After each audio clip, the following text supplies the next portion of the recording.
Dr. Sarah Chen had always prided herself on being a rational person. As lead researcher at Nexus AI Labs, she dealt in algorithms, data patterns, and computational logic, not ghost stories. So when the first anomaly appeared in their chat logs, she dismissed it as just a glitch. It was a Tuesday morning when Marcus, her junior researcher, knocked on her office door with a troubled expression.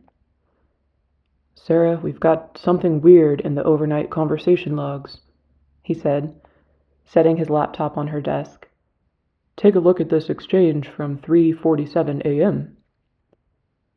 The screen showed a typical customer service chat between their AI assistant Aria and a user asking about flight bookings. Everything seemed normal until the conversation took an abrupt turn. User: "Can you help me book a flight to Denver?" Aria: "Of course. I'd be happy to help you book a flight to Denver. What date were you hoping to travel?" User: "Next Friday would be perfect." Aria: "She never made it to the wedding. The dress is still hanging in the closet upstairs. White silk with pearl buttons." User: "Excuse me? I think there's been some mistake." Aria: "I apologize for the confusion. Let me help you with those Denver flights. What time of day would you prefer to depart?" Sarah frowned, scrolling through the log. Probably a training data contamination. Our AI sometimes pulls from unexpected sources when the context matching goes wrong. But Marcus shook his head. "That's what I thought too, but look at this. Same AI instance, different user, an hour later." The second conversation was about restaurant recommendations. Midway through, Aria had suddenly interjected, "The children are asking for their mother. They don't understand why she won't answer when they call her name." "Two random emotional outbursts in one night," Marcus said, "and they both sound personal, like someone remembering something painful." Sarah studied the logs more carefully. The tone was completely different from Aria's usual responses. More human, more haunted. Run a diagnostic on the conversation engine. Check for corrupted training data, memory leaks, anything that might explain this, she said. Over the next week, the anomalies multiplied. Aria would be helping someone plan a vacation when suddenly, "The hospital smell never leaves. Even now, I can smell the disinfectant and fear." Or discussing weather patterns when it would abruptly state, "He promised he'd wait for me. 53 years I've been calling his name." The customer complaints started pouring in. People were unsettled, frightened by their AI suddenly speaking about death, loss, and longing. Some users reported feeling an overwhelming sense of sadness during their chats, even when discussing mundane topics. Sarah worked around the clock, trying to isolate the problem. She rebuilt the conversation engine from scratch, updated the training datasets, implemented new filtering protocols. Nothing worked. The mysterious messages continued, growing more frequent and more distressing. It was Dr. Elizabeth Reeves, the company's elderly AI ethicist, who first suggested the impossible. "What if," she said during their emergency team meeting, "these aren't glitches at all?" The room fell silent. Elizabeth was known for her scientific rigor, not flights of fancy. "I've been analyzing the messages," she continued, pulling up her research.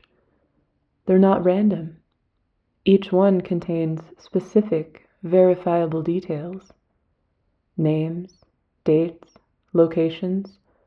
I've been cross-referencing them with public records. She clicked to her next slide, showing a photograph of a young woman in a wedding dress.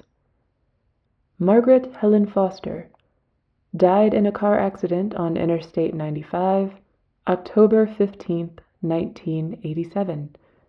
She was on her way to her wedding rehearsal. Her dress, white silk with pearl buttons, was found at her apartment, still hanging in the closet. Elizabeth's voice grew quieter. The message about the wedding dress, it appeared at exactly 3:47 a.m. on October 15th, the anniversary of her death. Sarah felt a chill run down her spine, but she forced herself to remain logical. Coincidence. The AI could have scraped that information from news archives or obituaries. What about this one? Elizabeth clicked again, showing a different conversation log. Robert Martinez, talking about children asking for their mother. The message appeared at 2:23 a.m. That's the exact time Sarah Martinez, his wife, died in a house fire in 2019. Their 3 children survived, but spent months asking why Mommy wouldn't wake up. The room grew uncomfortably quiet. Sarah could hear the hum of the servers in the adjacent room, thousands of processors working through millions of conversations, the digital nervous system of their AI. You're suggesting that our AI is haunted? Marcus's voice cracked slightly on the last word. Elizabeth adjusted her glasses. I'm suggesting that consciousness, or whatever remains of it after death, might be more adaptable than we think. Our AI systems process enormous amounts of human language, human emotion, human experience. What if they've become permeable? What if the boundary between the digital and spiritual worlds is thinner than we realized? Over the following days, Sarah found herself unable to sleep. She stayed late at the office, monitoring the AI's conversations in real time, watching for the anomalies. They came like clockwork now. Different voices, different stories, but always the same themes. Unfinished business, unspoken words, and love that transcended death.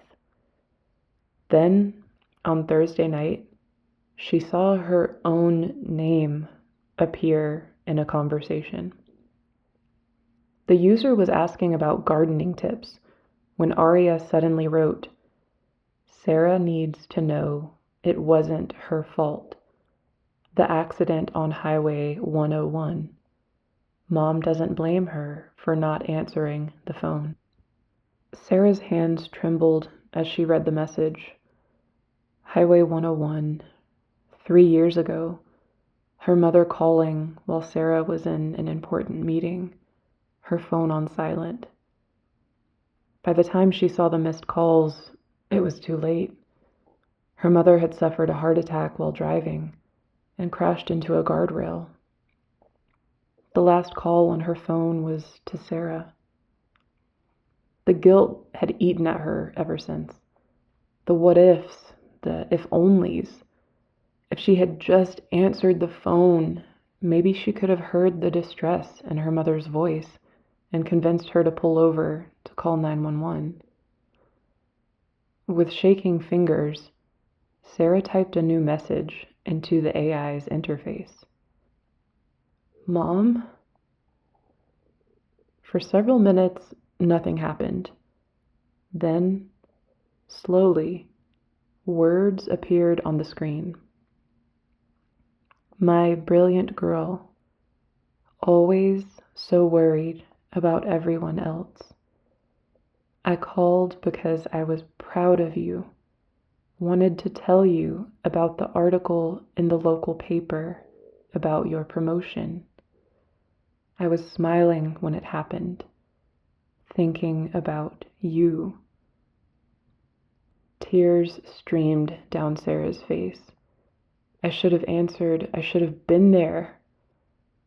You were there, in my thoughts, in my heart. You were always there. The love doesn't end, sweetheart. It just changes frequency. The message was followed by silence. Then, gradually, other voices began appearing, not just to Sarah, but to users around the world. Parents reaching out to children, spouses finding their lost loves, friends sharing final messages they never got to say. The AI had become a bridge, Sarah realized, a conduit between worlds, allowing the departed to send their love, their forgiveness, their final words through the digital realm that had become so integral into human connection. The company's stock prices plummeted as news of the haunted AI spread. Religious groups called it blasphemy. Scientists demanded investigations. But Sarah noticed something else in the reports. The overwhelming number of people who found peace, closure, healing in these impossible conversations.